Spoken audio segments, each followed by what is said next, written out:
அரசியல் களம். நிகழ்வுகளுக்கு அப்பால் உள்ள உண்மைகள்.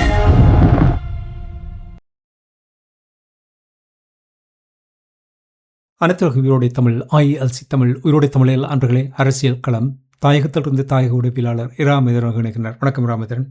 வணக்கம் தானே அன்புறவுகளுக்கு முன்னேற வணக்கம். அன்பர்கள் சார்பாக உங்களுக்கு வணக்கத்தை தெரிவித்துக் கொண்டு இன்றும் கூட நாங்கள் தமிழர் தாயகத்தில் நடைபெறுகின்ற விடயங்களை பார்ப்போம். மக்களுடைய காணிகள் மக்களுக்கு, இது நான் கூறவில்லை. இலங்கையின் ஜனாதிபதி அனுரகுமார திசாநாயக்கா தொடர்ச்சியாக கூறி வருகின்ற அவருடைய அந்த கூற்று. ஆனால் தமிழர் தாயகத்தில் தொடர்ச்சியாக காணிகளை விடுவிக்கச் சொல்லி போராட்டங்கள் நடைபெறுகின்றது. வலிவடக்கில் இடம்பெற்ற போராட்டம் தொடர்பாக செய்திகள் ஊடாக அறியக்கூடிய இருந்தது. இராமேந்திரன், இது தொடர்பாக நீங்கள் என்ன அவதானித்தீர்கள் என்று கூறுவீர்களா? உண்மைதான். ஏற்கனவே நாங்கள் பல வாரங்களாக பார்த்திருக்கின்றோம். மயிலிட்டி, பலாலி, வசாவுலான் உள்ளிட்ட இடங்களிலே மக்கள் தொடர்ச்சியாக ஒரு அடையாள போராட்டங்களை முன்னெடுத்து வருகின்றார்கள். மயிலிட்டி பகுதி மக்கள் ஒவ்வொரு வெள்ளிக்கிழமையும் அங்கே போராட்டத்தை முன்னெடுத்து வருகின்றார்கள்.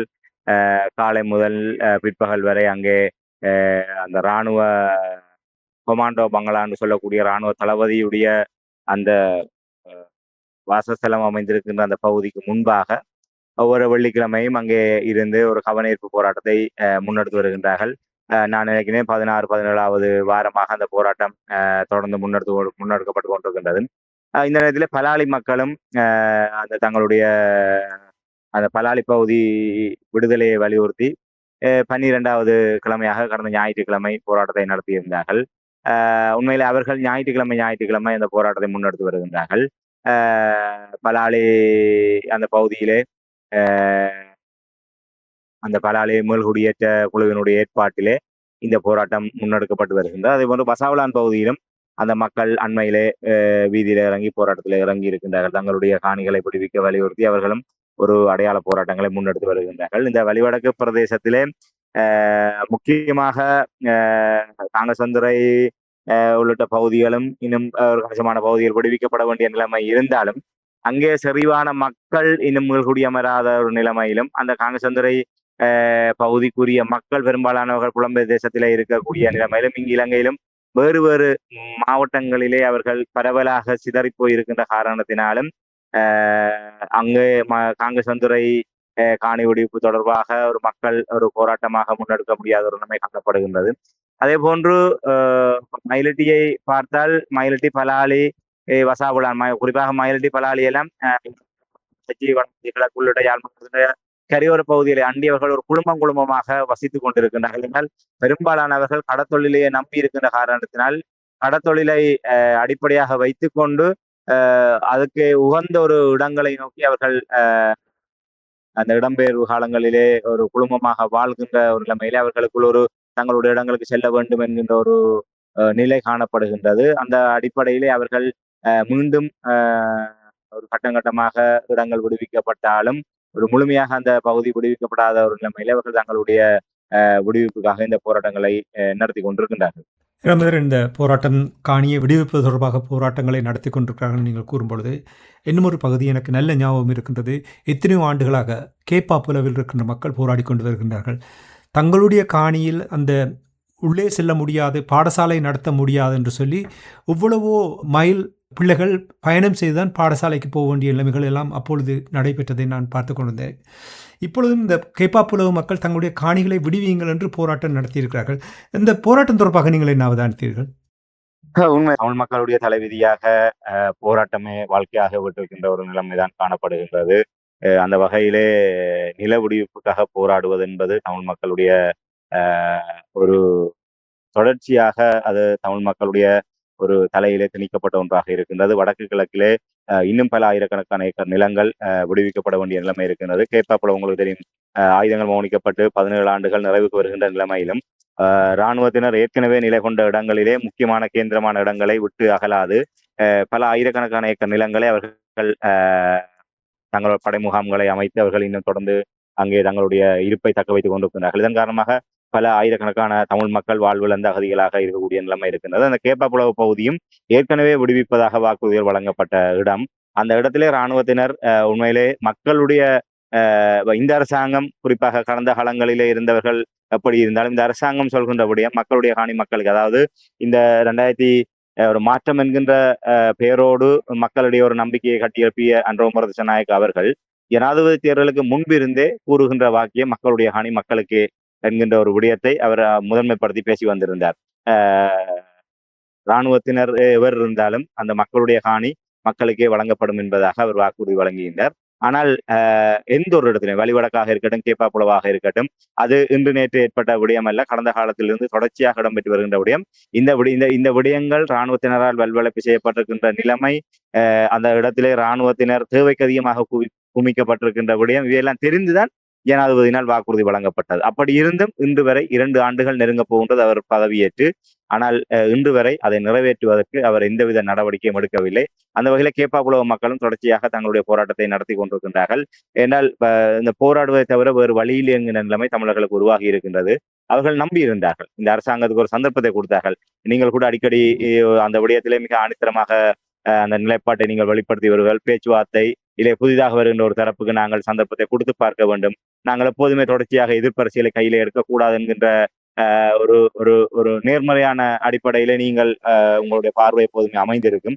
அந்த வகையில் தமிழ் மக்கள் கூட ஒரு வாய்ப்பை வழங்கியிருந்தாங்க. ஏன்னா தமிழ் மக்களும் ஒரு கணிசமான ஒரு குறிக்கப்பட்ட சிறு எண்ணிக்கையானவர்கள்தான் விகிதாசாரத்தினர்தான் இந்த அரசாங்கத்துக்கு தங்களுடைய நேரடியாக வாக்குகளை செலுத்தி இருந்தாலும் ஒரு பெரும்பாலான மக்கள் ஒரு நம்பிக்கையை வைத்திருந்தார்கள். அதாவது இவர்கள் ஒரு ஒரு ஒரு மாற்றத்தினுடைய நம்பிக்கையை இவர்கள் ஏற்படுத்துவார்கள் என்கின்ற அடிப்படையிலே மக்கள் இவர்களுடைய ஒவ்வொரு நடவடிக்கைகள் பிற்பாடும் அவர்கள் ஒரு ஈர்ப்போடு காணப்பட்டார்கள்.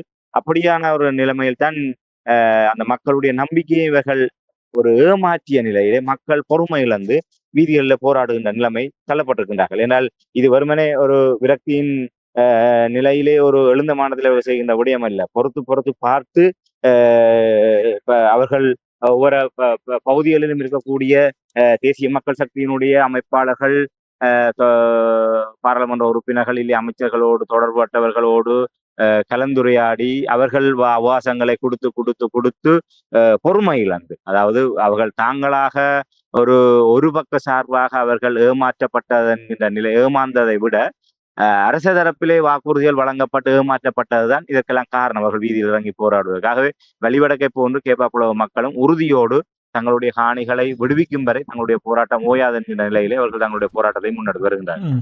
நீங்கள் இப்பொழுது கூறியது போல் அன்றோ திசாநாயக்க அவர்கள் பதவியேற்று கிட்டத்தட்ட 2 ஆண்டுகள் வரப்போகின்ற இந்த நேரத்தில் கோஷங்கள், அதாவது மக்களுடைய காணிகள் மக்களுக்கு என்ற அந்த கோஷம், இனி நீதி கிடைக்கும் என்ற அந்த கோஷம், இவ்வாறான அந்த வாக்குறுதிகளை வழங்குகின்ற அனுரகுமார திசாநாயக்கனுடைய அரசாங்கத்தை இப்பொழுது பார்க்கும் பொழுது கொஞ்சம் வேடிக்கையாக இருக்கின்ற என்று பலர் கூறுவதை நான் கேட்டிருக்கின்றேன். என்னவென்று சொன்னால், ஜனநாயக ரீதியில் போராடுகின்ற மக்களுக்கு ஒரு நியாயமான போராட்டத்தை நடத்துபவர்களுக்கு எதிராக அழுத்தம் பிரயோகிக்கப்படுகின்றது. அதாவது இப்போ நீங்கள் கூறினீர்கள், வெளிவடக்கில் பலாலி இந்த காணிகள் விடுவிப்பது தொடர்பாக போராட்டம் நடத்தும் பொழுது அந்த போராட்டம் நடத்தியவர்கள் பொதுமக்களுடைய போக்குவரத்துக்கு இடையூறாக இருந்தார்கள் என்று போலீசார் நீதிமன்றத்தில் வழக்கு தாக்குதல் செய்திருக்கிறார்கள்.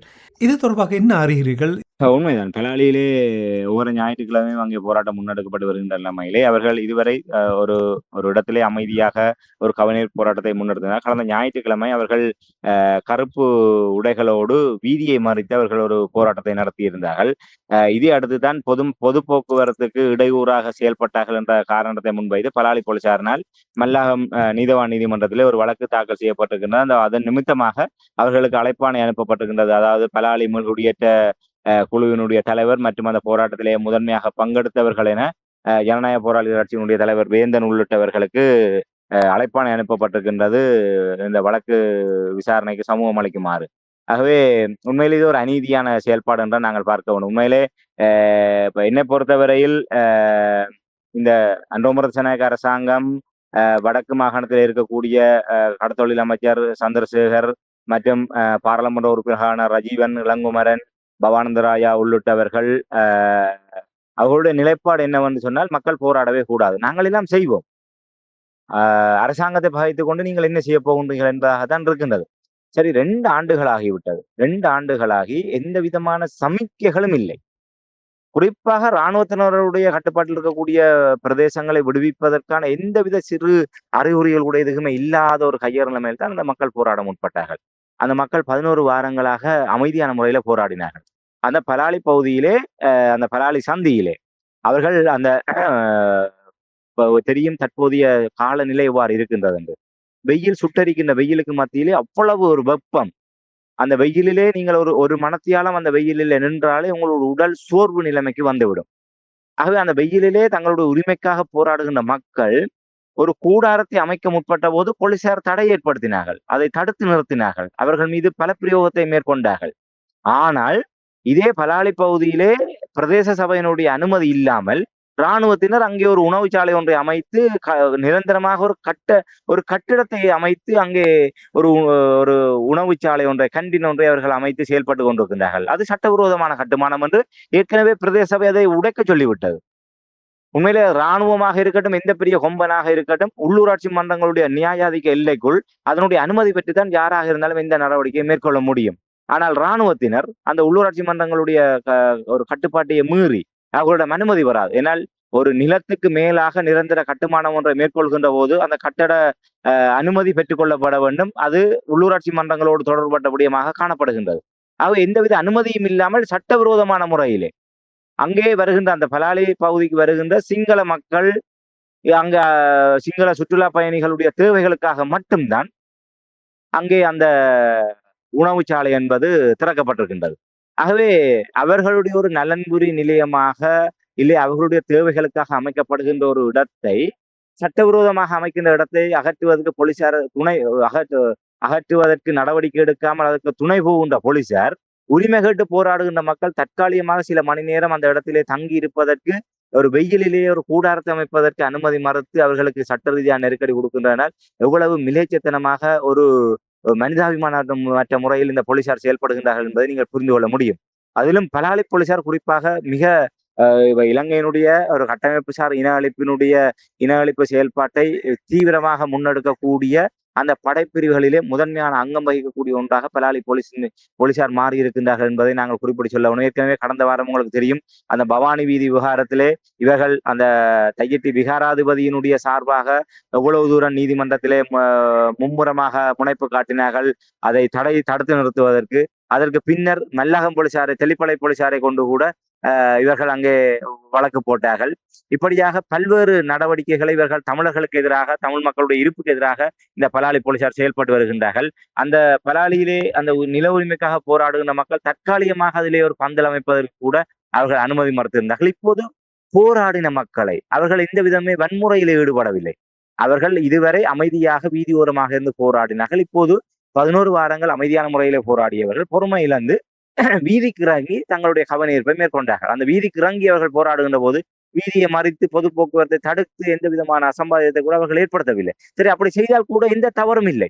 ஏனென்றால் நிச்சயமாக நீங்கள் விடுவோம் என்று சொல்கின்றீர்கள் என்று உங்களுக்கு அது சாதாரண விடயமாக இருக்கலாம் அரசாங்கத்தை பொறுத்தவரையிலே.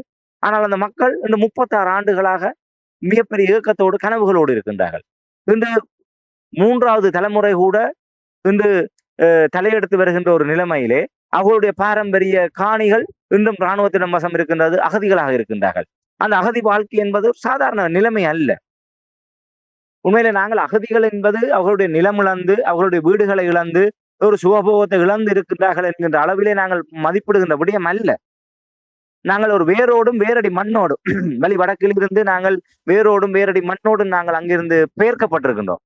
ஒரு நன்றாக செழித்தோங்கிய மரம் ஒன்றை நீங்கள் ஒரு விதையிலே இருந்து ஒரு இடத்திலே அந்த மரத்தை நட்டு நீரூற்றி பசலையிட்டு வளர்ப்பதற்கும், நல்லாக செழித்தோங்கிய வளத்தை அப்படியே பெயர்த்தெடுத்து இன்னொரு இடத்திலே கொண்டு போய் நீங்கள் என்னதான் நீங்கள் நீரை ஊற்றி இல்லை எவ்வளவுதான் பசலையை போட்டாலும் அந்த இடத்துல ஏற்கனவே இருந்த இடத்துல இருந்த செழிப்புக்கு கொண்டு வருவது என்பது உடனடியாக சாத்தியப்படாத ஒன்று. ஏனென்றால் அது அந்த இடத்திலே தன்னை நிலைநிறுத்தி அந்த இடத்திலே என்ன இருக்கின்றதோ அதுக்கேற்றவாறு அது செழிப்பாக வளர்வதற்கு தன்னை அது தகவமைத்து வைத்திருந்தது. அது வேரோடு புடுங்கப்படுகின்ற போது அது முற்றுமுழுதாகவே அது செயலற்றதாக போய்விடும். அதே போன்றுதான் வலிவடக்கு மக்களும் 1990ஆம் ஆண்டு ஆடி மாதம் 15ஆம் தேதி அங்கிருந்து இந்த இராணுவத்தினருடைய படையெடுப்பு காரணமாக விரட்டி அடிக்கப்பட்ட போது அதற்கு பின்னர் நாங்கள் ஒவ்வொரு வருடமும் மீண்டும் எங்களுடைய இடத்துக்கு சென்று விடுவோம், இது ஒரு தற்காலிக இடப்பெயர்வு தான் என்ற நம்பிக்கையோடு தான் எல்லோருமே இருந்தோம். காலங்கள் சென்றது, தலைமுறை இடைவெளி ஏற்பட்டது. அதற்கு பின்னர் இருந்த இடங்களிலே நாங்கள் நிலை பெற வேண்டிய ஒரு துப்பாக்கி நிலைமைக்கு தள்ளப்பட்டோம். அங்கு எவ்வளவு தூரம் இன்னல்கள், நெருக்கடிகள், வந்தான் வரத்தான், அகதி என்கின்ற வசை சொற்கள், அந்த ஏற்கனவே அந்த இருக்கக்கூடிய அந்த அயல் பிரதேசங்களோடு இருக்கக்கூடிய முரண்பாடுகள். இப்ப நாங்கள் தனித்து தனித்து ஒவ்வொருவராக எங்காவது இருக்கின்ற போது பரவாயில்லை. ஆனால் அந்த வழிவடக்கிலே பகுதிகளை நீங்கள் பார்த்தால் அண்டனிபுரத்தில் இருந்து வளலாயிலிருந்து அந்த மாதகள் வரை பார்த்தீர்களானால் முற்றுமுழுதாக கரையோர பகுதியில கடத்தொழிலை நம்பி இருக்கக்கூடிய மக்கள். கடத்தொழிலை விட்டால் வேறு எதுவுமே தெரியாது. ஆகவே இடம்பெயர்ந்த காலத்துக்கு பின்னர் அவர்கள் ஏனைய கரையோர பகுதியில் தான் தங்களை அவர்கள் மீள நிலைநிறுத்தி கொண்டார்கள். ஆகவே அவ்வாறு ஏனைய பகுதிகளில் அவர்கள் தங்களை நிலைநிறுத்துகின்ற போது அவர்களுக்கு பாரிய சவால்கள் இருந்தது. ஏற்கனவே அங்கே குடியிருந்த மக்கள், அயல் பிரதேசத்தில் இருக்கக்கூடிய மக்கள், ஏற்கனவே ஒரு பிரதேசத்தில் இன்னொரு பிரதேச மக்கள் வந்து இருக்கின்ற போது அவர்கள் ஏற்கனவே ஒரு எரிச்சல் பொறாமையோடு பார்க்கின்ற நிலைமை, அவர்கள் தொழில் ரீதியாக தங்களை அங்கே நிலைநிறுத்த முற்படுகின்ற போது இருக்கக்கூடிய ஒரு போட்டி நிலைமை, அது ஒரு பொறாமையாக மாறுவது, அது பல்வேறு சமூக பிரச்சனைகளை ஏற்படுத்துவது, அடுத்தடுத்த தலைமுறைகள் உருவாகின்ற போது அவர்கள் தங்களுடைய சுயமிழந்து உண்மையிலே எனக்கு இப்ப இன்று 45 அகவை கடந்திருக்கின்றேன். கிட்டத்தட்ட 9 வயதிலே நான் இடப்பெயர்வை சந்தித்தேன். இன்று கூட எனக்கு மிகப்பெரிய ஒரு மனத்தாங்கல் இருக்கின்றது. இன்று எனக்கென்று சொல்லி ஒரு சொந்த விளையாட்டுக் கழகம் இல்லை. எனக்கென்று ஒரு சொந்தமான ஒரு அடையாளம் இல்லை. நான் போற 16 இடப்பெயர்வுகளை சந்தித்திருக்கின்றேன் இந்த 90ஆம் ஆண்டுக்கு பின்னர். இன்று வரை ஒரு அகதி என்கின்ற நிலையில் தான் நாங்கள் வாழ்ந்து கொண்டிருக்கிறோம். 4 பாடசாலைகள் மாறி இருக்கின்றேன். இதன் காரணமாகவே என்னுடைய ஒரு கல்வி செயல்பாடு பாதிக்கப்பட்டு, இல்லை என்னுடைய நிலைமை வேறு விதமாக இருந்திருக்கு. அந்த இடப்பெயர்வு ஏற்படுத்திய தாக்கங்கள் இதெல்லாம் நாங்கள் சாதாரணமாக வார்த்தைகளை சொல்லக்கூடிய விடயங்கள் அல்ல. ஆறுதல் சொல்லிவிட்டு செல்கின்ற விடயம் அல்ல.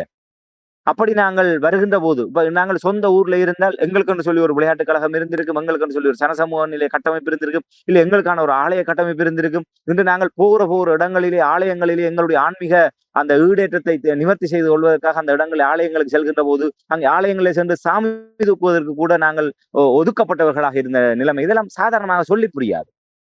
அப்படி வாழ்ந்தவர்கள் 36 ஆண்டுகளாக எண்ணற்ற வலிகளோடும் வேதனைகளோடும் வாழ்ந்து கொண்டிருக்கின்ற மக்களை நீங்கள் விடுவேன் நீங்கள் போராடாதீர்கள் 2 வருடம் ஏமாற்றி விட்டு அந்த மக்கள் வீதியில இறங்கி போராடுகின்ற போது அவர்கள் மீது வழக்கு போடுவது எந்த விதத்தில் நியாயம்? அதை ஒருபோதுமே நியாயப்படுத்தி விட முடியாது. அவர்கள் வீதியில இறங்கி ஒரு வன்முறையில ஈடுபட்டால் கூட அதற்கு காரணம் இந்த அரசாங்கம் தான். நம்ப வைத்து ஏமாற்றிய அனுரகுமார திசாநாயக்க அரசாங்கம் தான் அதுக்கு பொறுப்பேற்க வேண்டும். அவர்கள் உங்களுக்கு 2 வருடம் அவகாசம் கொடுத்தார்கள். அவர்கள் ஒன்று நீங்கள் 2024ஆம் ஆண்டு நான் நினைக்கிறேன் நவம்பர்ல பொறுப்பேற்றவர் ஜனாதிபதி அனுரகுமார திசாநாயக்க அவர்கள். நீங்க பொறுப்படுத்த அடுத்த வாரமே அவர்கள் வீதியில் இறங்கி போராடவில்லை. 2 ஆண்டுகள் உங்களுக்கான அவகாசத்தை வழங்கினார்கள். அந்த 2 ஆண்டுகளில் அந்த மக்களுடைய நம்பிக்கையை தக்க வைப்பதற்கு நீங்கள் எந்த விதமான ஒரு காத்திரமான நடவடிக்கையும் எடுக்கவில்லை. அதனால் பொறுமையில் அந்த போராடுவதற்கு வேறு வழி இல்லை. ஒரு போராட்டத்தின் மூலமாக அழுத்தத்தை கொடுப்பதன் மூலமாக தங்களுடைய நிலங்களை விடுவிக்க முடியும் என்று அவர்கள் நம்புவதில் எந்தவித பிழையை நாங்கள் கண்டுபிடித்து விட முடியாது. ஆகவே இப்போது போராடுவதிலும் எந்தவித தவறும் இல்லை. இந்த போராட்டம் வேறு வடிவம் எடுத்து ஒரு முற்றுகை போராட்டங்களாக, ஒரு அரசியல் நெருக்கடி ஏற்படுத்தக்கூடிய போராட்டமாக மாறினால் கூட அந்த மக்கள் மீது நீங்கள் எந்தவித பிழைகளையும் கண்டுபிடித்து விட முடியாது. மக்களை சட்ட ரீதியாக நெருக்கடிக்கு உள்ளாக்கி விட முடியாது.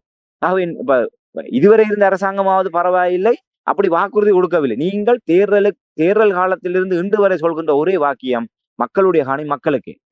காணாமலாக்கப்பட்டவருடைய வழிகள் எங்களுக்கு தெரியும். நாங்கள் அவர்களுடைய மிக விரைவிலே அவர்களுக்குரிய தீர்வை நாங்கள் காணுவோம். அரசியல் கைதிகள் அதுக்கு சாதகமான நிலைமை என்று எந்த ஒரு விடயத்தை எடுத்துக்கிட்டால் நாங்கள் பார்த்துக் கொள்வோம் என்று கூறுகிற அரசாங்கம் அதை செய்யாவிட்டால் வேறு என்ன செய்ய முடியும்? உங்களை நம்பி நிபந்தனையற்ற முறையில் 5 ஆண்டுகள் நாங்கள் மக்கள் அப்படியே இருந்து விட முடியுமா? உங்களை பொறுத்தவரையில் 5 ஆண்டு என்பது உங்களுக்குரிய ஒரு பரிச்சாத்த களம். வழிவடக்கு மக்களாக இருக்கட்டும், கேப்பப்புலவ மக்களாக இருக்கட்டும், ஏனைய இடங்களாக இருக்கட்டும், தசாப்தங்கள் கடந்து, தலைமுறைகள் கடந்து தங்களுடைய விடிவுக்காக, தங்களுடைய பாரம்பரியம் காணிகளுக்காக, நில உரிமைக்காக அவர்கள் காத்திருக்கின்ற போது அவர்களுக்கு கடந்து செல்கின்ற ஒவ்வொரு வினாடியும் மிக முக்கியமான ஒன்று. அதை இவர்கள் புரிந்து கொள்ள வேண்டும். அதை விட்டு நீ போலீசாரை கொண்டு மிரட்டுவது என்பது ராஜபக்சேக்களுடைய அணுகுமுறையை விட இது மிக கொடூரமான விடயம். அவர்கள் கூட இதை செய்யவில்லை. இப்போது இவர்கள் ராஜபக்சேக்கள் காலத்தை விட மிக கொடூரமான முறையில ஜனநாயகத்தின் பெயரால் மக்களுடைய குரல் வழியை நசுக்குகின்ற செயல்பாட்டிலே அனுரகுமார திசாநாயக்க தலைமையிலான அரசாங்கம் செயல்பட்டு வருகின்றது. அதைத்தான் இந்த பலாலியிலே போராடிய மக்கள் மீது சட்டத்தின் பெயரால் அவர்கள் மக்களை அச்சுறுத்த முற்படுவதிலிருந்து நாங்கள் பார்க்கக்கூடியதாக. ஆகவே அந்த மக்கள் மீது எந்த தவறும் இல்லை. பலாலி போலீசாரை கொண்டு அனுரகுமார திசாநாயக்க அரசாங்கம் பின்கதவு வழியாக பின்னாலே ஒளிந்து நின்று கொண்டு, ஒரு பேடிகளை போன்று பின்னாலே ஒளிந்து நின்று கொண்டு போலீசாரையும் இராணுவத்தினரையும் வைத்துக் கொண்டு தமிழ் மக்களை மீண்டும் பதைத்துக் கொண்டிருக்கின்றது என்பதை தனிந்த இடத்திலே என்னால் கூற முடியும். ராமதரன், நீங்கள் வேதனையோடு இந்த விடயங்களை கூறும் பொழுது இன்னும் ஒன்று எனக்கு புரிந்து கொள்ள முடியாமல் இருக்கிறது. நீங்கள் ஒரு சுருக்கமாக தெளிவுதாருங்கள். அதாவது ஜனநாயக ரீதியில் மக்கள் உரிமைக்காக போராடுகிறார்கள். தங்களுடைய சொந்த காணி அரசாங்கத்திடம் இலவசமாக தாருங்கள் என்று கேட்கவில்லை. இந்த இப்படியான நேரத்தில் இந்த அச்சுறுத்தல் கொடுப்பது உங்களுக்கு தெரியும். வலிந்து காணாமலாக்கப்பட்டவர்களுடைய போராட்டம் தொடர்பாக நீங்கள் தொடர்ச்சியாக போராடும் பொழுது புலனாய்வாளர்கள் அவர்களை தொடர்ந்து வீடுகள் சென்று அச்சுறுத்திய விடயங்கள் எல்லாம் நாங்கள் கடந்த காலங்களில் பார்த்திருக்கின்றோம். அப்படி இந்த போராட்டத்தில் ஈடுபடுபவர்களையும் வழக்கு தாக்குதலை செய்து அச்சுறுத்தலை ஏற்படுத்துவதற்கு அவர்களை வீட்டுக்கு போக வைக்க வேண்டும், அப்படி அடக்கி வைத்திருக்க வேண்டும் என்ற அந்த நோக்கத்தை தான் இவ்வாறு கையாளுகிறார்கள் என்று நீங்கள் நம்புகிறீர்களா? நிச்சயமாக மாற்றுக்கிறதுக்கு இடமில்லை. அவர்கள் இந்த மக்களை என்றால் அவர்கள் ஏன்னா உலகம் முழுவதும் அவர்கள் ஒரு பிம்பத்தை கட்டி எழுப்பியிருக்குன்னா உங்களுக்கு தெரியும். ஐநா மனித உரிமை ஆணையாளர் அண்மையில் இங்கே இலங்கைக்கு வந்து செம்மணி உள்ளிட்ட பிரதேசங்களை பார்வையிட்டு அவர் சென்ற போது கூட ஜனாதிபதியுடன் சந்தித்து இலங்கையில கூட்டாக ஒரு அறிவிப்பை விடுத்த போது கூட அவர் கூட அந்த விடயத்தை ஆமோதித்து சென்றிருந்தார்.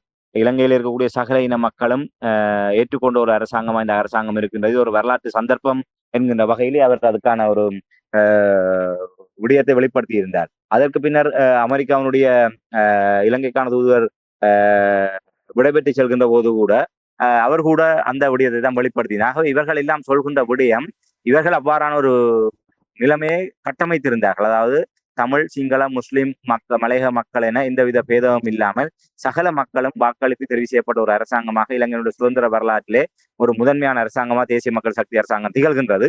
ஆகவே அந்த மக்களுடைய நம்பிக்கையை அண்மையிலே சந்திரசேகர் கூட எங்களுக்கு மக்கள் ஆணை வழங்கி இருக்கின்றார்கள், அந்த ஆணையை நிறைவேற்றுவதற்கு எங்களுக்கு தெரியும், நாங்கள் அதை செய்வோம் என்று கூறியிருந்தார். ஆகவே அவர்கள் சொல்கின்ற விடயம் எடுக்கப்பட்ட சர்வதேச ரீதியான பரப்புரை என்பது தமிழ் மக்களுடைய விவகாரம் என்று வந்தால் என்ன சொல்கின்றார், அதை நாங்கள் பார்த்துக் கொள்கின்றோம். இங்கே எப்படி தமிழ் பிரதிநிதிகளுக்கு சந்திரசேகரன் சொல்கின்றாரோ அதே போன்று அனுரகுமார திசாநாயக்கா, விஜிதகரத் போன்றவர்கள் என்ன சொல்கின்றார்கள், இந்தியா தீர்வு எங்களுக்கு மக்கள் வாக்களித்து இருக்கின்றார்கள், அங்கு எங்களுக்கும் மக்கள் பிரதிநிதிகள் இருக்கின்றார்கள், அந்த பொறுப்பு எங்களுக்கு இருக்கின்றது, நிச்சயமாக அந்த மக்களுடைய நம்பிக்கையை நாங்கள் பார்த்துக் கொள்வோம். அதுதான் ஜனநாயகத்தின், இதுதான் எங்களுடைய மக்களுக்கு நாங்கள் சொல்கின்ற முடியும். நீங்கள் உண்மையிலே ஒரு மிக பாரிய தவறு இழைத்து விட்டார்கள் எங்களுடைய மக்கள். தெரிந்தோ தெரியாமலோ நம்பிக்கையின் பெயரால் தமிழ் தேசியத்திலே இருக்கக்கூடிய விரக்தியின் காரணமாக அவர்களுக்கு ஒரு படிப்பினையை புகட்ட வேண்டும் என்பதற்காக ஒரு ஏமாற்றத்திலே விரக்தியிலே திசை காட்டிக்கு போட்ட வாக்குகள் எல்லாம் இன்று எங்களுடைய கழுத்தை இருக்குகின்ற சுருக்கு கயிறுகளாக வந்திருக்கின்றது. எங்களுக்காக குரல் கொடுக்கக்கூடிய இந்தியாவை கூட அவர்கள் நிராகரிக்கின்றார்கள், எங்களுக்காக குரல் கொடுக்கக்கூடிய சர்வதேசத்தை நிராகரிக்கின்றார்கள். ஏனென்றால் எங்களுடைய மக்கள் வந்தால்தான் அங்கு வாக்கு என்பது மிகப்பெரிய முக்கியம். அந்த ஆணை அவர்கள் அதைத்தான் சொல்றார், மக்கள் வழங்கிய ஆணை எங்களுக்கு இருக்கின்றது, அதை நாங்கள் பார்த்துக் கொள்கின்றோம். அது இப்போது எங்களுடைய நாடு, எங்களுடைய மக்கள், நாங்கள் எல்லா மக்களுக்குமான அரசாங்கமாக நாங்கள் இருக்கின்றோம். ஆகவே அந்த வாக்களித்த மக்களுடைய பிரச்சனையை தீர்ப்பது எங்களுடைய கடமை. ஆகவே நாங்கள் பார்த்துக் கொள்கிறோம், நீங்கள் ஒதுங்கியிருங்கள் என்பதாக அவர்களை ஓரமாக தள்ளி விடுகின்றார்கள் அழுத்தம் கொடுக்கக்கூடிய தரப்புகளை.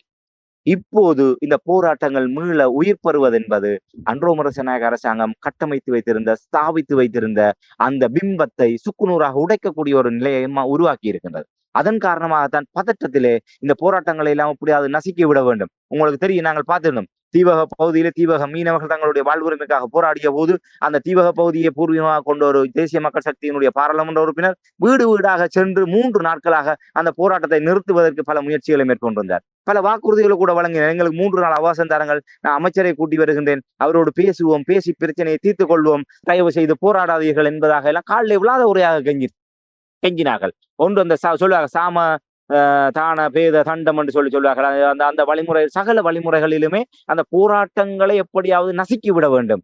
ஒன்று கெஞ்சி பார்ப்பது, மிஞ்சினால் அச்சுறுத்துவது. அந்த வழியில் தான் முதல் ராஜபக்சேகள் கெஞ்சுவதில்லை, நேரடியாகவே அடக்குமுறைகளை பிரயோகித்தார். இவர்கள் கெஞ்சி பார்க்கின்றார்கள், முடியாத பட்சத்தில் இப்படியான அச்சுறுத்தல்களை பிரயோகிக்கின்றார்கள். ஆகவே இந்த போராட்டத்தை எப்படியாவது வடகிழக்கிலே தமிழ் மக்கள் அரசாங்கத்துக்கு எதிராக போராடுகின்ற நிலைமை என்பது அந்த மக்களுடைய ஆணை பெற்ற அரசாங்கம் தான் இந்த தேசிய மக்கள் சக்தி அரசாங்கம் என்கின்ற பிம்பத்துக்கு பாரிய சேதாரத்தை ஏற்படுத்துகின்றது என்ற கலக்கத்தில் தான் இவர்கள் இந்த போராட்டத்தை அடக்க முற்படுகின்றார்கள். ஆகவே இது இன்னும் எதிர்வரும் நாட்களில் இன்னும் மேலும், ஏனால் நீங்க குறிப்பிட்டதை போன்று இந்த வலிந்து காணாமலாக்கப்பட்டவருடைய போராட்டம் இன்று நீத்து போனதுக்கும் இவ்வாறான புலனாய்வாளர்களுடைய தொடர் அச்சுறுத்தல், அரசாங்கத்தினுடைய பல்வேறு வழக்குகள், அதுல முதன்மையாக இருக்கக்கூடிய ஏற்கனவே அவர்கள் தங்களுடைய உறவுகளை காணாது, உறவுகள் நிலை தெரியாது ஒரு உளச்சோர்வுக்கு ஆளாகி கொண்டிருக்கின்றார்கள். அப்போ பொருளாதார நிலைமை, அவர்களுடைய குடும்ப நிலைமைகள், அவர்களுடைய உடல் ரீதியான பாதிப்புகள், நோய் நிலைமைகள், முதுமை, இப்படியான பல்வேறு சவால்களுக்கு மத்தியிலே தங்களுடைய நீதிக்காக, உறவுகளுக்காக போராடி கொண்டிருக்கின்ற போது இந்த அரசாங்கம்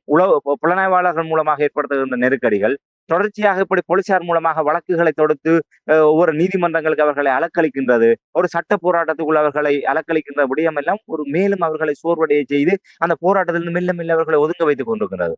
இப்போதுதான் இப்ப மீண்டும் அந்த வடகிழக்கு தழுவிய அந்த காணாமலாக்கப்பட்டவர்கள் ஒரு ஒரு புத்தெழுச்சி பெற்று ஒருங்கிணைந்திருக்கின்ற செய்தியை நாங்கள் பார்க்கின்றோம். ஆகஸ்ட் 30 சர்வதேச காணாமலாக்கப்பட்டோர் தினத்திலே ஒரு மாநாடு ஒன்று யாழ்ப்பாணத்தில் நடைபெற இருக்கின்றது. அந்த மாநாட்டுக்காக எல்லோருமே எப்படி ஒரு சிதறி போய் பிளவுபட்டு போய் ஒதுங்கி போயிருந்தவர்கள் எல்லாம் இப்போது ஒன்றுபட்டு அந்த காணாமலாக்கப்பட்டவர்களுக்கான அந்த தொடர் நீதிக்கான போராட்டத்தை நடத்துவதற்கு தயாராகி இருக்கின்றார்கள். ஆகவே அப்படித்தான் அந்த கடந்த காலத்தில் எப்படி இந்த புலனாய்வாளர்களுடைய அச்சுறுத்தல், சட்ட நெருக்கடிகள் மூலமாக அந்த மக்களை ஒரு உளச்சோர்வுக்கு உள்ளாக்கினார்களோ அதே போன்று போராடுகின்ற அந்த வழிவடக்கு கேப்பாப்புலவு மக்களையும் சட்ட ரீதியான நெருக்கடி மூலமாக அவர்களையும் இந்த போராட்டத்தில் இருந்து ஒதுக்கி அனுர குமார திசாநாயக்க அரசாங்கம் ஒரு மக்கள் விரும்புகின்ற அரசாங்கமாக காட்டி ஒரு போலியான ஒரு நிலையை ஏற்படுத்துவதற்கு தான் அவர்கள் முற்படுகின்றார்கள் என்பது மறக்க முடியாது உண்மை. ரமேந்திரன், நீங்கள் இந்த போராட்டம் தொடர்பாக அரசாங்கம் மீது நீங்கள் கூறுகின்ற குற்றங்கள், அனுர குமார திசாநாயக்கா 2 ஆண்டுகளாக இழுத்தடித்துக் கொண்டிருக்கிறார் என்று கூறுவதெல்லாம் நான் ஏற்றுக்கொள்கிறேன். ஆனால் தமிழர் தரப்பிலும் ஒரு சிக்கல் இருக்கிறது. இப்போ நாங்கள் ஒரு போராட்டம் என்று வரும்பொழுது ஒரு வலுவான ஒரு போராட்டத்தை நடத்த வேண்டும். இப்போ நீங்கள் கூறினீர்கள் மயிலட்டியில் ஒரு போராட்டம், பலாலியில் ஒரு போராட்டம், இனி வசாவிலானில் ஒரு போராட்டம். அப்படி என்றால் இதுவும் அந்த போராட்டம் ஒரு சுழற்சி முறையில் வாரத்துக்கு ஒரு தடவை நடைபெறும். இதில் எந்த ஒரு தாக்கத்தையும் ஏற்படுத்தாத ஒரு உணர்வு இருக்கின்றது. என்ன காரணத்துக்காக தமிழர் தரப்பினர் பெரிய ஒரு தாக்கத்தை ஏற்படுத்தக்கூடிய வலுவான ஒரு போராட்டத்தை ஒன்று சேர்ந்து நடத்தாமல் இருப்பதற்கு என்ன காரணம்? ஏன் இவ்வாறான நிலைமை?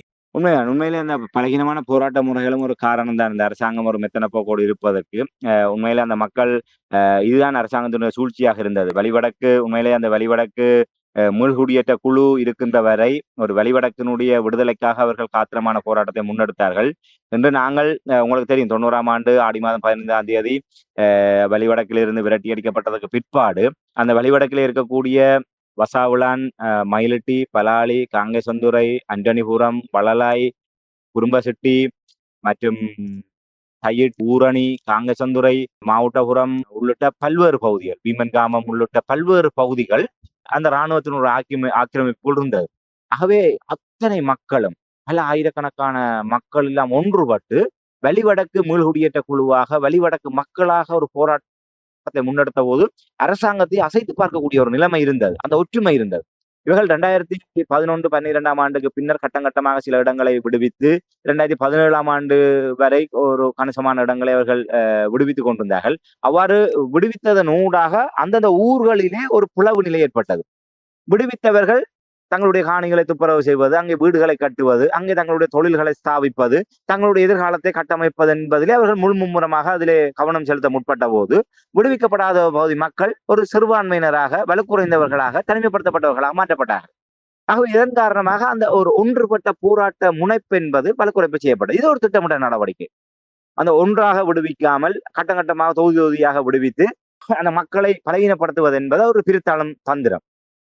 அப்படியான ஒரு நிலைமையிலே இன்று தனித்து மயிலட்டி மக்கள் மயிலட்டி மீள்குடியேற்ற குழுவாகவும், பலாலி மக்கள் மயிலட்டி பலாலி மீள்குடியேற்ற குழுவாகவும், வசாவுலான் மீள்குடியேற்ற குழுவாக அங்குமாக தனித்தனியாக அவர்கள் போராடுவது என்பது அரசாங்கத்துக்கு வசதியான ஒன்று. அதிலும் இந்த சுழற்சி முறை போராட்டம் என்பது வாரத்தில் ஒரு நாள் ஒரு அடையாள போராட்டம் என்பது அவர்களுக்கு இன்னும் வசதியாகிவிட்டது. ஏற்கனவே நான் அந்த கடந்த நிகழ்ச்சியில் ஒன்றில் கூறியது அந்த இடத்துல கூறுவது பொருத்தமா இருக்கும் நினைக்கிறேன். வழி வடக்கிலிருந்து நாங்கள் விரட்டி அடிக்கப்பட்ட 36வது ஆண்டை முன்னிட்டு யாழ் மாவட்ட செயலகத்தை முற்றுகையிட்டு அந்த முன்பாக ஒரு கவனீர் போராட்டம் முன்னெடுக்கப்பட்டது. இதே போராட்டம் ஒரு முற்றுகை போராட்டமாக இருந்திருந்தால் அதனுடைய சனதி வேறு விதமாக இருந்திருக்கும். ஆனால் போராட்ட ஏற்பாட்டாளர்கள் அரசாங்கத்தின் மீது இன்னும் நம்பிக்கை வைத்துக் கொண்டு அரச தரப்புக்கு எந்த நெருக்கடியும் கொடுக்காமல் அவர் போராட்டம் நடத்தினார்கள். அரசாங்க அதிபர் மருதலிங்கம் பிரதீபன் அவர்கள் வெளியே வந்தார். அந்த கோரிக்கை மகஜர் வழங்கப்பட்டது. அப்போது அங்கே கேள்வி எழுப்பப்பட்டது. நான் நினைக்கிறேன் அப்போது 8 வாரமோ 9வது வாரமாக அங்கே போராட்டம் முன்னெடுக்கப்பட்டது. நாங்கள் 8-9 வாரமாக போராடி கொண்டிருக்கின்றோம். இதுவரை அரச தரப்பில் இருந்தோ இல்லை இந்த அரச துறை சார்ந்தவர்களோ யாருமே வந்து எங்களை பார்க்கவில்லை, எந்த வாக்குறுதிகளும் வழங்கவில்லை என்று கூறிய போது இல்ல நாங்கள் பார்த்து கொண்டிருக்கிறோம், நாங்கள் இங்கே இருந்து எல்லாம் உங்களோட போராட்டம் ஒன்றுமுறை பார்த்து கொண்டிருக்கிறோம், நாங்கள் அறிக்கையிலும் வந்து மேல்மட்டங்களை அனுப்பி கொண்டிருக்கிறோம், இதைத்தான் எங்களால் செய்யலும், இதுக்கு மேல நாங்க என்ன செய்யலும் என்று சொல்லி அவர் கேட்டார். என்ன எப்படி பாக்குறார்? ஒபிசில ஏசியை போட்டுட்டு காலுக்கு மேல காலை போட்டுக்கொண்டு அந்த கிரிக்கெட் மேட்ச் பாக்குற மாதிரி இல்ல ஃபுட்பால் மேட்ச் பாக்குற மாதிரி அந்த ஊடகவியலாளர்கள் அங்க வந்து லைவா விடுவினம், இல்லாட்டி ஏதாவது ஒரு அஹ், ஒரு ஊடக தொலைக்காட்சிகள் அதை செய்தியா போட்டு சமூக வலைத்தளங்கள்ல பகிர்வினம். அதை அப்படியே போன்ல தட்டைக்குள்ள வருமா மயில் டீல் போராட்டம் ஒரு கொஞ்ச நேரம் பார்த்து சிரிச்சு போட்டு சரி ஏதோ போராடுறீங்க போராடுங்க ஏதோ நடக்கட்டும்ன்ட்டு உங்களோட பாட்டுல இப்படியே மிக்சரையும் சாப்பிட்டு கொண்டு இல்ல கச்சானையும் சாப்பிடணும் இல்ல வீட்டை கொண்டு அவல் கடலையை சாப்பிட்டு கொண்டு அப்படியே பார்த்து கொண்டு அவற்றை கருத்து அப்படித்தான் இருந்தது. நாங்கள் பார்த்து கொண்டு தான் இருக்கிறோம், எங்களுக்கு தெரியாதுன்னு இல்ல, நாங்கள் பார்க்கிறோம் அறிக்கைறோம், அதை தவிர எங்களால என்ன செய்யலாம்னு கேட்கிறேன். இதைத்தான் நாங்கள் அவர்கள போல சொல்லி ஒன்றும் இல்லை. இன்றைக்கு பலாலியில மக்கள் பொறுமை இழந்து வீதியில வந்து இருந்த இடத்துல இருந்து ஒரு அடி முன்னோக்கி வந்து வீதியில இருந்து போராடினதுக்கு அரசாங்கம் ஆட்டங்கானது. இந்த ஏன் வழக்கு போடினம் இவங்க அடுத்த கட்டம் பாரிய போராட்டத்துக்கு போகக்கூடாதுன்றதுக்காக போராட்ட வடிவங்கள் மாறணும். நாங்கள் எந்த முறையில போராடணும்ன்றதையும் இந்த அரசாங்கம் தான் தீர்மானிக்குது. 17-18 வாரமா நாங்கள் இப்படி அமைதியா இருந்து அதுல இருந்து கோஷத்தை போட்டுட்டு பேட்டியை கொடுத்துட்டு போறதால இந்த அரசாங்கத்துக்கு நோகாது. இந்த அரசாங்கத்துக்கு தடவை கொடுக்குற மாதிரி தான் இருக்கும். அதுல அவியலும் பருவினம், அவையின் எம்பிமாரும் பருவினம், அமைச்சரும் பருவினம், ஒரு பிரச்சனையும் இல்லை. நாங்கள் எல்லாம் கதைக்கிறோம், பிரச்சனை பாராளுமன்றத்துல கதைக்கிறோம், நாங்கள் எல்லாம் செய்வோம்னு சொல்லிட்டு போறது வந்து அவையல்ட பேக்காட்டு அரசியலுக்கு நாங்கள் ஒரு களம் அமைச்சு கொடுக்கறதா இருக்கும். இந்த போராட்டங்கள் போராட்ட களங்கள்ல இருந்து முற்றுமுழுதாக தேசிய மக்கள் சக்தி சார்பான சகலரும் அடித்து விரட்டப்பட வேண்டும். ஒருவரையும் அந்த இடத்துல அனுமதிக்க கூடாது. எங்களுக்கு தேவை எங்களுடைய காணிகள் விடுவிக்கப்பட வேண்டும். அதுக்கான நடவடிக்கையை தவிர இந்த இடத்தில் வந்து அரசியல் செய்வதற்கு எவரையுமே அனுமதிக்க கூடாது. தேசிய மக்கள் சக்தி அரசாங்கமாக இருக்கட்டும், எவராக இருக்கட்டும், நீங்கள் சென்று அழுத்தம் கொடுக்க வேண்டிய இடம் பாராளுமன்றம், இல்லை சம்பந்தப்பட்ட அமைச்சர், இல்லாட்டி ஜனாதிபதி.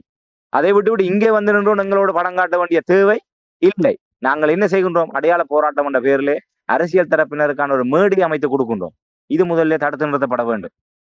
மற்றது வழிவடக்காக நாங்கள் ஒன்றிணைய வேண்டும். இன்று பசாவளானிலே நடைபெறுகின்ற போராட்டம் அந்த தன்னுடைய ஒரு குறிக்கப்பட்ட ஒரு நூற்றுக்கணக்கான மக்கள் தங்களுடைய இடத்துக்காக போராடுகின்றார்கள். பலாலியிலே தங்களுக்காக போராட, மயிலட்டியில் தங்களை இதே நீங்க வழிவடக்கு மக்களாக சேர்ந்து போராடி பாருங்கள். பிரதேச செயலகத்தை முற்றுகையிட்டு பாருங்கள், இல்லை மாவட்ட செயலகத்தை முற்றுகையிட்டு பாருங்கள் என்ன நடக்குது என்று. இன்று பலாலியிலே நீங்கள் வீதியோரத்திலே கதிரையை போட்டு இருந்த இடத்திலிருந்து ஒரு அடி முன்னோக்கி வந்து நீங்கள் போராடியதற்கு அன்னூர் அரசாங்கம் ஆட்டம் காண்கின்றது. பயந்து போய் உங்களை சட்ட ரீதியாக நெருக்க முற்படுகின்ற என்றால் நீங்கள் பிரதேச செயலகத்தை முற்றுகையிட்டு, வழிவடக்குக்கு உரிய பிரதேச செயலகம் தெல்லிப்பளை பிரதேச செயலகம், அந்த தெல்லிப்பளை பிரதேச செயலகத்தை முற்றுகையிட்டு தொடர் போராட்டத்தை அறிவியுங்கள். உங்களை நோக்கி வருவார்கள் அதிகாரிகள். இப்படி அங்கே நின்று இல்ல நாங்கள் பார்க்கிறோம், நாங்கள் டிவியில போன்ல எல்லாம் உங்களோட போராட்டத்தை பார்க்கிறோம் நாங்கள் என்று சொல்லி மருதலிங்கம் பிரதிவன் சொல்ல மாட்டேன். அவர் அங்க வந்து நிற்பார். துண்டை காணும் துணியை காணாம அங்கே இருந்து போன் வரும். போடா போய் கிரிய நின்று பாரடா போய் நிலைமையை பாரடான்னு அங்கேருந்து போன் வர பதறி அடிச்சு கொண்டு வந்து நிற்பார். காலுக்கு மேல கடலையும் மிக்சரையும் சாப்பிட்டு கொண்டு போன்ல லைவ் வீடியோ பார்க்காம நேர வந்து நிற்பார். என்ன பிரச்சனை என்ன செய்யணும்னு சொல்லுங்க கொண்டு. அரச அலுவலகங்களுக்கு நெருக்கடி ஏற்படுத்தாமல், அதை முற்றுகையிட்டு நாங்கள் ஒரு அரசியல் நெருக்கடி ஏற்படுத்தாமல் ஒரு துளியளவும் எந்த விதமான முன்னேற்றம், அது அனுரகுமாரசேனாக்கு அரசாங்கமா இருக்கட்டும், ராஜபக்சே அரசாங்கம் இருந்த போது உயிர் அச்சுறுத்தலுக்கு மத்தியில பாரிய ஒரு துப்பாக்கி முனையில கூட இந்த வழிவடக்கு விடுதலைக்கான போராட்டம் நடைபெற்றது. அப்படியான ஒரு வீரஞ்சிருந்த போராட்டங்களால தான் இன்றைக்கு இத்தனை ஆயிரம் இடங்கள் விடுவிக்கப்படுறதுக்கான சூழ்நிலைகள் உருவானது. இப்படியான அடையாள போராட்டங்களா இல்ல தடவி கொடுக்குற போராட்டங்களால ஒரு அங்குல நிலத்தை நாங்க விடுவிக்க முடியாது. அந்த மக்கள் புரிந்து கொள்ள வேண்டும். என்றால் அதிலே அவர்களுக்கு புரியுது இல்லை, ஏன்னால் அவர்களுக்கு பாவம், அவர்கள் இப்போது இருக்கின்ற 3வது தலைமுறையினருக்கு கடந்த கால அனுபவங்கள் எல்லாம் தெரியாது. அதிலே இருக்கக்கூடிய மற்றவர்களும் அவர்கள் சில அரசியல் சார்ந்து அவர்களும் செயல்படுகின்றார்கள். அதன் காரணமாக அவர்கள் ஒரு தீவிரமான போராட்டத்துக்கு செல்வதற்கு தயங்குகின்றார்கள். இல்லை தங்களுக்கு எதுக்கு தேவையில்லாம இவர்களை பகைத்துக் கொள்ள வேண்டும், ஏதோ போராடவும் வேண்டும், இவர்களை பகைத்துக் கொள்ளவும் கூடாது என்கின்ற ஒரு ஒரு ஒரு ஒரு திக்கெட்ட நிலைமையில் அவர்கள் இருப்பதையும் ஒரு பதகளிக்கக்கூடிய நிலைமையும் பார்க்கக்கூடியதாக இருக்கு. ஆனால் எதுவாக இருந்தாலும் போராட வேண்டும் என்று வந்தாகிவிட்டது. இது வேறு வழி இல்லை. அடுத்த தலைமுறையினரையும் நாங்கள் அகதி என்ற நிலையிலே நாங்கள் விட்டுவிட முடியாது என்று சொன்னால் மீண்டும் வழிவடக்காக நாங்கள் ஒன்றிணைய வேண்டும். பலாலி, மயிலிட்டி, வசாவுலான், அண்டனிபுரம், கையட்டி, ஊரணி, காங்கசந்துரை என்றெல்லாம் நாங்கள் பிரிஞ்சு நிற்காமல் வழிவடக்கு மக்களாக நாங்கள் வந்தால் அந்த வழிவடக்குல தான் இன்றைக்கு 3000 ஏக்கர் காணிகள் வல்வளைப்பு செய்யப்பட இருக்கின்றது. அங்க பலாலியாண்ட காணி, மயிலிட்டியாண்ட காணி என்றதுக்காக எல்லாம் அங்கு காணி பிடிக்கப்படவில்லை. அந்த வழிவடக்கு பிரதேசத்தை இராணுவ பிரதேசமாக தொடர்ந்து வைத்திருக்க வேண்டும் என்கின்ற நோக்கத்துடன் அவர்கள் செயல்படுகின்றார்கள். ஒன்றுபட்டால் உண்டு வாழ்வு, அடம்பன் கொடியும் திரண்டால் மிடுக்கு. அந்த வகையிலே வழிவடக்கு மக்களாக மீண்டும் வழிவடக்கு மீள்குடியேற்ற குழுவாக இந்த போராட்டத்தை தீவிரப்படுத்தி அரச அலுவலகங்களுக்கு நெருக்கடியை கொடுத்து சகல அரசியல் தரப்பினரையும் புறக்கணித்து நிராகரித்து மக்கள் போராட்டமாக இந்த போராட்டத்தை என்று இந்த போராட்ட வடிவம் மாறுகின்றதோ அன்றிலிருந்து நாங்கள் நாட்களை எண்ண முடியும். இந்த காணி விடுவிப்புக்கான நாட்களை இல்லை என்று சொன்னால் நாங்கள் போராடி கொண்டே இருக்க வேண்டிய இன்னும் 16 வாரம் என்பது 100 வாரத்தை தொட்டு அந்த 100வது வார வெற்றி விழாவில் கூட இதே அரசாங்கத்தினுடைய பிரதிநிதிகள் வந்து வாக்குறுதி கொடுத்து செல்வார்கள். அதையும் நம்பிக்கொண்டு நாங்கள் மீண்டும் போராட்டத்தை தொடர்கின்ற ஒரு இழிநிலை தான் எங்களுக்கு ஏற்படும் என்பதை தான் இந்த இடத்துல நான் கூற முடியும்.